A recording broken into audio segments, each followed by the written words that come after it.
Hello and welcome to Season 2 of F-Size, the annoyingly award-lacking #1 cybersecurity podcast according to Muscle Car Poetry Magazine. Yes, that's true. Muscle Car Poetry Magazine ranked us #1 cybersecurity podcast. We made it. We're pretty proud of that. And it's also the most money-losing not-for-profit venture this side of starting a non-profit airline. And we focus on the human side of cybersecurity in our podcast. So even though you heard about Muscle Car Poetry Magazine, they care about cybersecurity as well and the human side of that. Yeah, pretty much Paul and I talk about how to move the elephant, whether it's in cyber, IT, work, life, the universe, and everywhere, pretty much anything. And the elephant represents human emotion. You know, Paul, if I pick up the paper, turn on the news, listen to the media, especially this past 2 weeks, things are pretty bleak for the economy. You mean media that's not this podcast, right? Right, of course, not this podcast. This podcast is not bleak. I mean, we're talking about humanity, right? This is exciting stuff. Yeah. Well, I'm certain that our 42 listeners might agree with you. They might. I mean, there was that one episode where we broke down Sylvia Plath poetry. Boy, that was actually pretty depressing. But you know, it was heartwarming in a way too, right? I feel like Sylvia Plath poetry is not heartwarming. You obviously have never read it, but Paul, it's poetry. So I have some very exciting. I have some very, very exciting news. Oh, do tell, please. All right, so this is hot off the grill. Wait, hold on. You mean hot off the press, right? No. This time I mean hot off the grill. So I was recently at a favorite restaurant of mine. Is that the Le Bernardin one that you always talk about? Nope. So hold on. I think I got this. It's got to be French Laundry because that's the only other fancy place that I've ever heard you talk about. Applebee's, man. Applebee's. What? I would have actually, with you being a foodie, I would have never pegged you as an Applebee's person. Did you lose a bet or something? What happened? Well, apparently my palate knows no lows. And for a restaurant food who really could probably only be described as sometimes warm, I can definitely say it's a restaurant. Applebee's is a restaurant that is aggressively American. So, anyways, there I am at Applebee's. And I'm chatting away with my waitress, and we're talking all sorts of stuff, life, are the buffalo wings really buffalo or not? And did you know, for a fact, that veterans eat for free on Veterans Day? I actually did know that because I've used that. I don't remember if I've used it at Applebee's, but I did know that Applebee's did support veterans. And I always appreciated that, you know, being able to utilize that, especially when I was in my much earlier in my life. You're more struggling. I need to eat at Applebee's because I need the discount. I need to eat. I need to eat. You can insert anything after the eat part. So anyways, it turns out this waitress got so exasperated because I kept talking about F-size. She got so exasperated talking to me that she promised that her and her boyfriend would listen to our podcast if I just shut up. Hey. Sometimes marketing is tough, but at least you're being memorable. You're getting them to the point where they're engaging with you. It's how I define guerrilla marketing. Act like a 500-pound gorilla, people. That works for me. So anyway, now I don't know. Guerrilla marketing's like making people afraid. Like it's not like gorilla, like gorilla, right? Oh, like right. Grill. No, I'm not grilling you. That's the problem. You need to look it up. It's not like gorilla, like the ape. It's you're not supposed to intimidate people. You're supposed to use different techniques. So anyways, I think we're now at 62 listeners. So anyways, while it's bleak out there, I think 62 listeners is an awesome number. So thank you all 62 of you.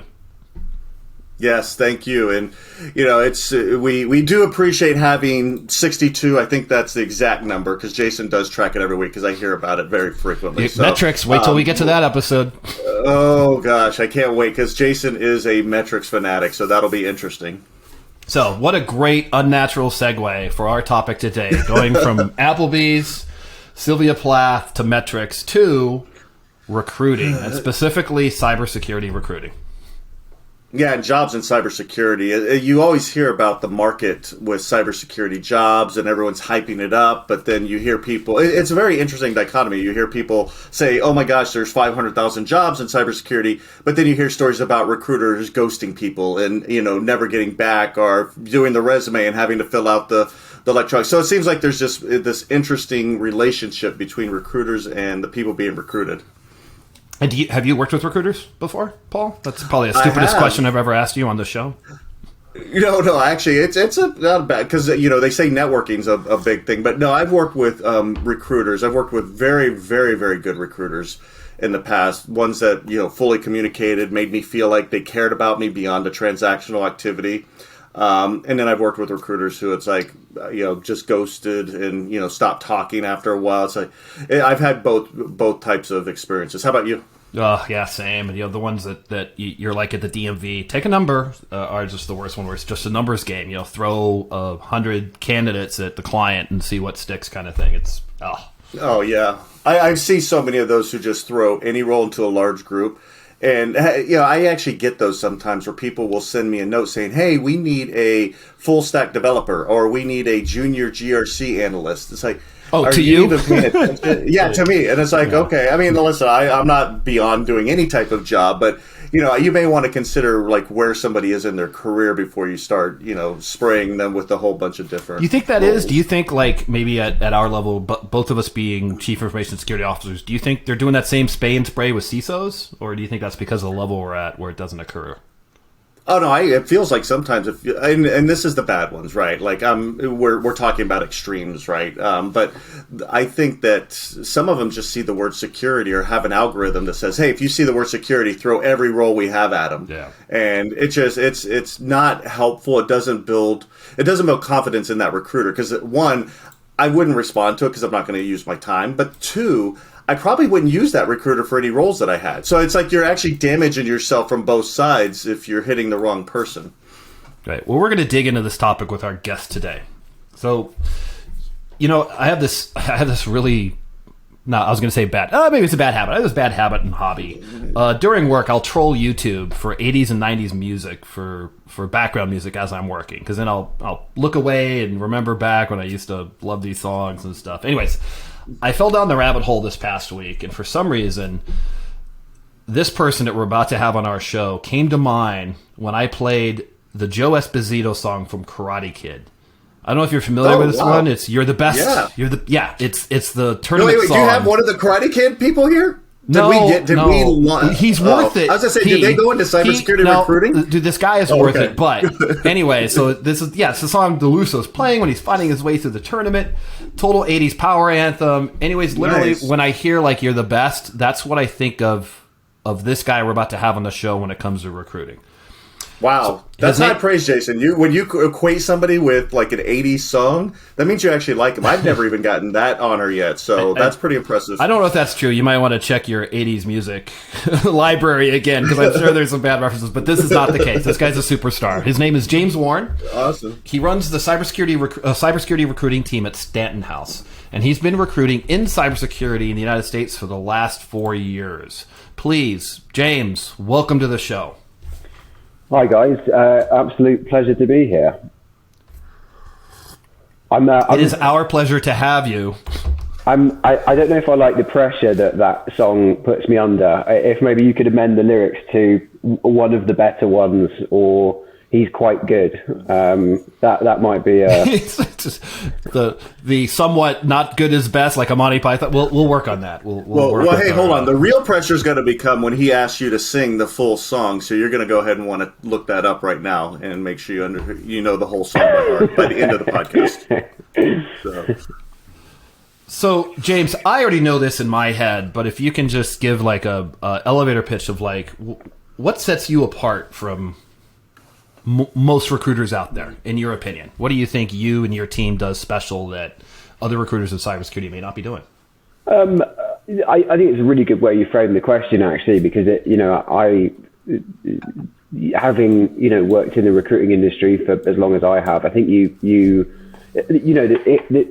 no sort of recruitment firm out there that has some sort of kind of magic bean that kind of allows them to access a different group of candidates, or something that means that they run a perfect process.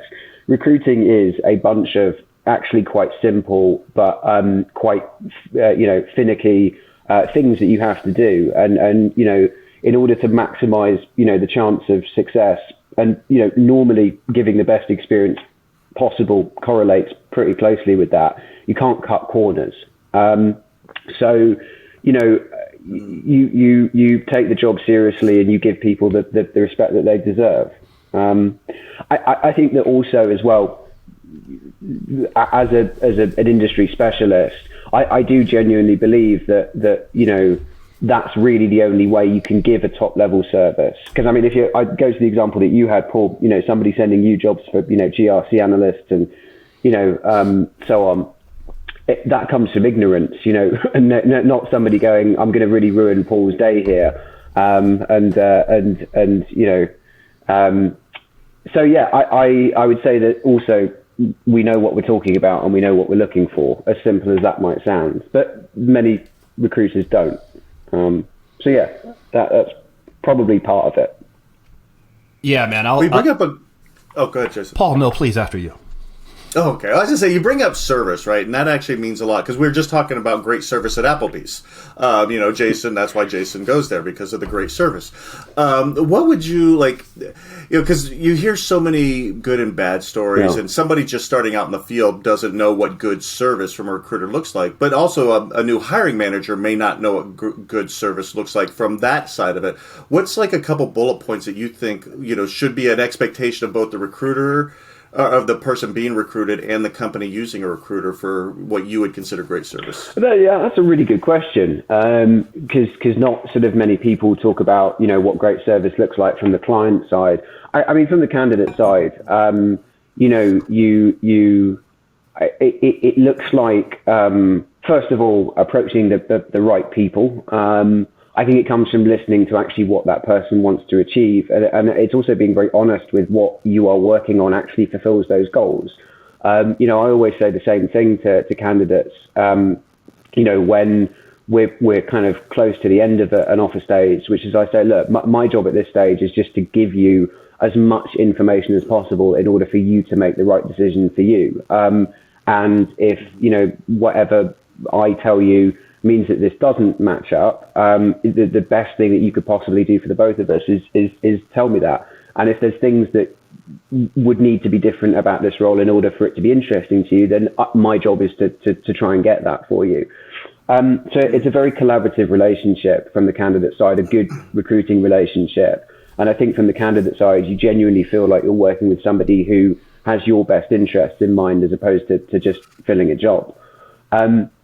From the client side, I think a recruiter that challenges you is quite important, and I think it can only come from an industry specialist. If a client approaches me and says, I want a cloud security engineer with these particular skill sets within that role, and I can pay $150,000 for it. It's my job to say, we can find you a cloud security engineer for $150,000. They're not going to have everything that you've asked for, but they're going to have these things, and perhaps in time we can get them to a point in 6 months at which they would be the person that you had in mind.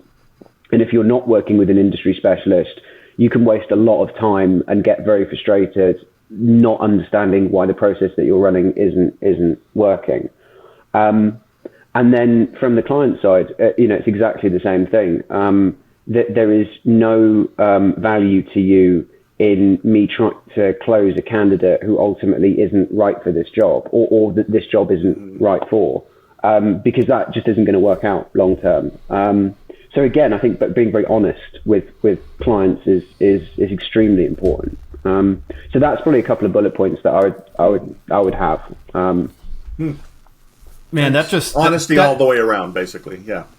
That hits a really good analogy that I just thought of, because I have found frustration in my past with internal recruiting, and the way that you phrased that was exactly it's like having someone who knows IT try to I have a general understanding of information technology. I'm a sysadmin, for example, and now I need to go hire for a cybersecurity specialist. They're not going to know the detail required at a cybersecurity level. So even if you have a recruiter who focuses on IT, which companies can't afford, okay, I'm going to do cybersecurity, I'm going to do database, and have a separate recruiter for each function. That's where, the internal recruiting to me fails, because it is such that generalization. They don't understand that details of what's in that. What are those skill sets you're asking for and what it takes to get them? That's like a light bulb just went off with me with that. And it's absolutely not their fault at all. An internal recruitment team should try and do as much of their own recruiting as possible, because, if it saves you guys money in your security budgets, then that's brilliant and that's good for everybody all around. But that's generally where we get brought in. There's a certain sort of, an internal recruiting team will run a process, and, they'll sort of maybe, be able to fill 70% of roles. And that 30% is only really when you should bring in those specialists. And what we do is not complicated. I can tell you to a reasonable degree of accuracy, sort of, what skills we might be able to acquire for the budget that you have. So it's not complicated, but I would like to think that I'm one of the best people in the world to be able to tell you that very specific thing, which is, how we earn our money, if that makes sense. Yeah. When you talked about your relationship building, because this is one of the magical things, magic. Another great 80s song, Olivia Newton-John, by the way. So one of the magical things that you do, James. Don't forget the Cars. Sorry. That's James. right. There's two magic songs. Two great magic songs. How and this is probably my own vulnerability, my own failure, but I have a hard time remembering names, let alone details of people. But every time I pick up the phone, and it's the other thing, you pick up the phone and chat. But every time we pick up the phone and have a chat, it's like a couple times a year, you'll be like, "Hey, Jason, let's hop on the phone and just talk about how each other's lives are going." You remember details that, like, what is it? Is it magic? Is it like, do you have a computer chip implanted? Are you Johnny Mnemonic? How do you keep that across? I know I'm not special, and I know you've got, other people you build these relationships. How do you do it? What's the magic that you just? Don't undersell yourself. Don't undersell yourself. You are special, but I'm interested in people, and I guess it's both things. I think it's two things for me. One is that that is what a large amount of what is interesting about this job. As I said, recruiting is a bunch of very, very simple things that you have to do well, and I'll admit that can be fairly monotonous if you make it that. But I'm very interested in people. I enjoy catching up with folk in the industry that after 4 years I would probably consider friends. At this point, we'll see each other at conferences and things, and we'll grab drinks and dinner together. And then the other side of it is just understanding the value of that stuff long term. Business is a people-based industry. Recruiting is probably the most people-based industry. So, regardless of, if you're a young recruiter who really doesn't care about people and isn't interested in them, then fair enough. But, you still need to do these things over time. So yeah, I don't know if that sort of slightly garbled answer is helpful at all. Well, and speaking of people, and people have been sharing messages, right, telling stories throughout history, right. And one thing that's always interested me about resumes, so I'm going to shift us a little bit towards the resume process, but the ultimate story about yourself. Yes, exactly, Jason. Right, it is the story about yourself. But have you ever read a good book that was literally just a bunch of bullet points that said I was responsible for X, I did? When you read a book, it develops the character, develops the story, and it wraps up the story. And resumes are, I've read a lot of resumes. I'm sure you've read significantly more than I have. But how does a candidate really tell their story via resume? Like what would the tips be that you would give? It's an excellent question, and look, I actually, I've got a few quite strong opinions about resumes. So I think first of all, it's really important for any candidate, whether you are a Fortune 100 CEO or you are a budding GRC analyst trying to get their first job in the industry. A resume ultimately is a pretty terrible way of describing experience, because what you're ultimately trying to do is get the sort of four-dimensional, human experience onto a, 2D piece of paper. But, and I see a lot of stuff, online about, it's time for resumes to go, or, we're going to do recruitment in a different way, etc. And, fair enough. If somebody comes up with some great solution, then I'm all for it. But I think about resumes as, Churchill said about, democracy. It's the worst system of government we have, apart from all the others. Look, for me, if I was, and I give quite similar advice about resumes to candidates, again, regardless of your level. I always think about it in terms of like it's definitive use case. That resume is designed to go from, instead of going into the no pile or the maybe pile, to go into the yes pile. So if you imagine somebody reading 30 resumes, how would you design a resume that would, as quickly as possible, go into the yes pile? So say if you're a CISO who's had 30 years experience, you're looking for your next big CISO job. Realistically, you're going to be you're going to get an interview based on what you've done in the last sort of 5 years. The last 2 or 3 roles. Everything you did before that was simply building blocks to get to that point at which you're now in the conversation about those huge CISO jobs. So trim down the rest of it and really focus on that what did you do in your last job? Like what did you if you're a junior GRC analyst that's trying to get into the industry for the first time. And one of the, I think, biggest bugbears of candidates, those who don't have practical cyber security experience yet, is to sort of think, what experience do I have that would pertain to security? What have I done? Have I done boot camps? Have I taken my Security Plus, whatever? Do I have a home lab, and do I sort of practice pen testing? If you wanted to be a pen tester. On my own, what stuff would make somebody go, okay, I'm going to give this person a shot. I'm going to give them a conversation. At that point, the resume use case disappears, and it's all about you in the interview. That's an amazing idea about how if you don't have the on-the-job experience, you put on the resume the at-home lab, the at-home what you've done in your own time on the resume. That's phenomenal. Absolutely, and look, if you, sorry, go ahead. I was to say that just shows your passion and stuff, and often people don't convey that. It feels very formulaic and very robotic, the resumes you often get. Yeah. Well, people focus on work. What did I do in my past in my work? And the resume actually, like he says, it's a story of you. What else do you do outside of that, and put that in there? And that's an amazing, because people get hung up on that. Oh, I don't have this experience, so I can't get it. I mean, I've done it at home. And like the fact that you should put that on your resume, especially for those entry levels to get their foot in the door, that's a phenomenal idea. And look, most security hiring processes are running under budget. Most folk want more than their budget can afford. And I have always say I had this experience last year. A company that wanted to hire somebody to do reverse malware engineering. Well, very expensive skill set. They didn't have the budget for that.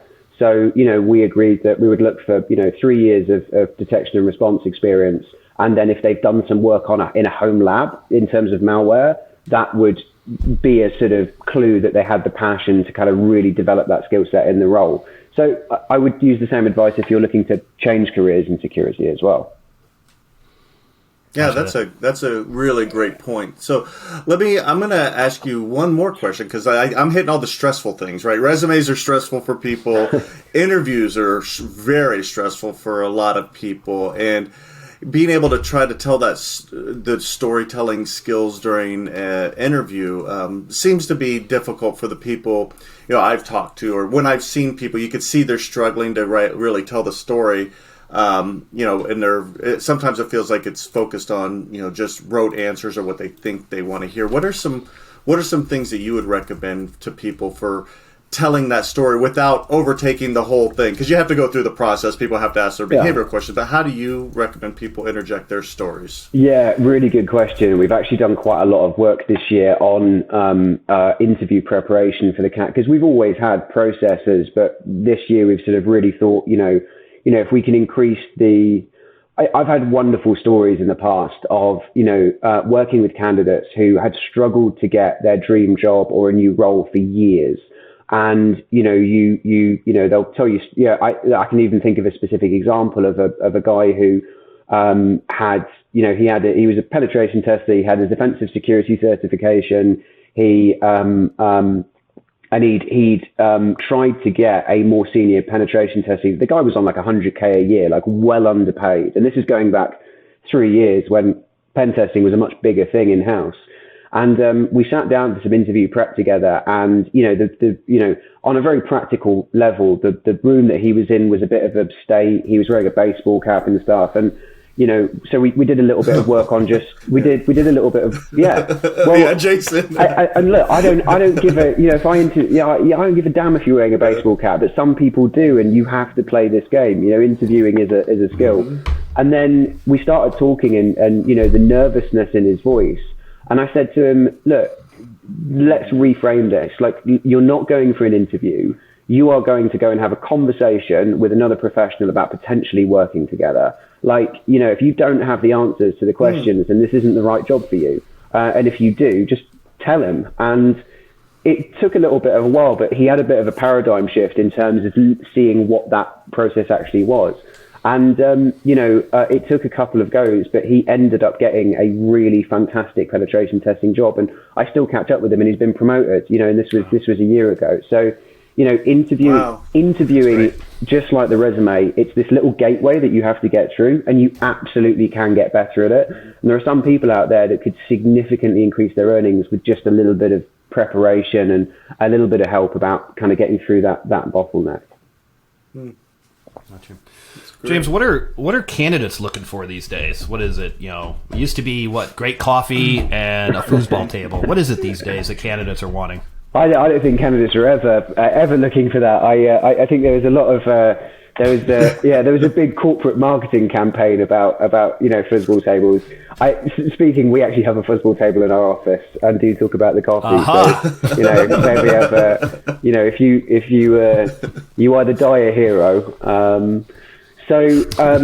Look, there's you can think about what candidates are looking for in terms of a cadence of gateways, and absolutely number one is the right salary.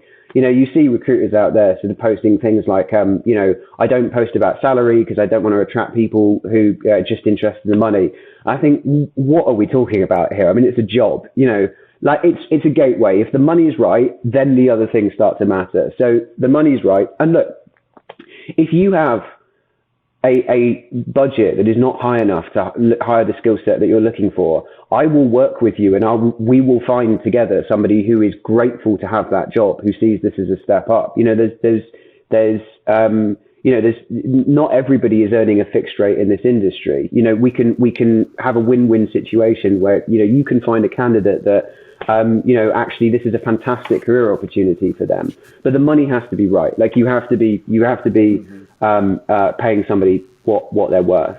And then the second thing is development. And whether you are a security engineer who is in this job for the money and wants to increase their skill set to go and get more money, or whether you're a security engineer who actually just wants to get better because they love security. And I think most people are probably a bit of a combination of those two things. They're looking for somebody who's going to help them get to that next point. So if you are a CISO who is out there looking for their next security hire, I would reverse the whole thing and say, don't think about this as what can this person do for me? Think about it as what can I do for them? If you can build a development program for somebody and you can get them to a point at which they're good enough to leave you, you will retain people for longer than the industry average, because they will be grateful for the fact that, they're on a progression path. So yeah, that would be my best advice. Well, and that's a great point, right? Because again, it's not just the recruiter building long-term relationships with the candidates and the people that they're hiring for, but if more people looked at their team members as people that you're going to be interacting with for a long time in your career. There's been people that I've worked with that have been on my teams that I run into all the time, and we have amazing, great relationships. Some of them have gotten promoted. There's one CISO that I worked with who I work for, who I worked with her 3 times at 3 different jobs. So, that relationship goes all ways. And if more people looked at it like that, I think, we we wouldn't be talking about some of the issues we're talking about, like, oh, you got ghosted, or it wouldn't be there. You wouldn't have that disrespect component. So that's a great way to think about it. It's almost like treat others as they would want to be treated. Kind of. I don't know. I think that is a pretty old expression. And again, I work with I place a lot of first-time CISOs, kind of people stepping up into that role, and part of the interview process for that can turn a little bit into, I wouldn't necessarily say career coaching, but I've interviewed a lot of CISOs, and there are some fantastic tips that I've been able to pass on I hope that I've been able to pass on to people. And one of the biggest ones, I think, is the longer term your perspective about your career. I think across the board, the better decisions you're going to make, and the more ahead you're going to come out in the long run. And that happens, I think, in two ways with the people that work in your team. If you're a CISO that, instead of cleaving, very closely to what would be the most efficient way for me to knock out this program, you said, well, let that be my guiding light. But within that, I'm going to have room for my people to grow and expand and try other things. You might, as a CISO, get less done in a quarter, but I guarantee you, if you keep your team together, you're going to get more done in a year, because those people are going to advance their skill sets. You're going to have less churn, and you're going to be able to think longer term in terms of projects. And Paul, to the point that you made, that over a much longer span is going to be amazing for your career. I don't speak to when I interview a CISO who, this might be their sort of 6th or 7th CISO job, or, they're working for big companies, or they're sort of, whatever. Not a single one of those people doesn't say to me, most of the people in my team are people that have worked for me before. And every time I stick up a job act, they go, can we have a conversation? That is so powerful in the sort of mid to late stages of your CISO career. Totally agree. Yeah, that's awesome. Hey, James, this has been fantastic. I have one last question, and then we're going to close out. And it only because it's awesomely distracting. What is your cat's name, and how old are they? My cat's name is he or she has been playing in the background. Really, I hope there have been occasions on video calls where he started cleaning himself in quite intimate ways. I saw this once. Was doing a little something like this, which can be distracting. Well, I have a bird box just outside the window with so. Anytime something lands there, he gets very distracted. The cat's name is Kevin, and it was I stuck up a sort of which makes people laugh. I stuck up a post sort of asking the security community what he should be called, and somebody texted me and said, you could name him after a famous pen tester. And so the Kevin Mitnick was one banded around, and he just looks to me like a Kevin, so I was going to go with you named him after a minion. Isn't there a minion named Kevin? I think there is. Awesome. Yeah. Well, hey man, this conversation has been great. We have to have you on one of the follow-up seasons. People might have questions, and we realized this in our first season. Is a lot of people, and because we're not doing live, we're not live, are we? Are we live? Oh my god! Oh no, we're not live. Okay. Oh yeah. Because we're not doing live, we wanted to give an opportunity. We've had a lot of our fans, all 62, reach out and say, "Oh, we'd love to have like some questions for some of these topics that you come up." So we're going to give everybody the opportunity here that you can. We're going to dedicate one episode in season 2 to answering our audience's questions. So if you have anything for James Warren, you're going to send us an email. You're going to send go to our website. Go to fsides fsides.com, and there we'll have information about how to send us your questions. If you have any questions for James Warren, he'll be happy to respond and email us, and then we'll read out the answers to those questions at a upcoming season 2 episode. So anybody have Are we going to be doing their voice too while we're doing it? Are we going to pretend to try to do their voice? Because I need to start prepping now. No, we might ask Kevin to read them out on camera. Oh, that would be good. Have a picture of Kevin when we answer questions. Gotcha. Possibly, yes. So, James, thank you very much for your time, man. This has been fantastic, and we hope to talk to you again. Pleasure. Thank you. Is the elephant in the room?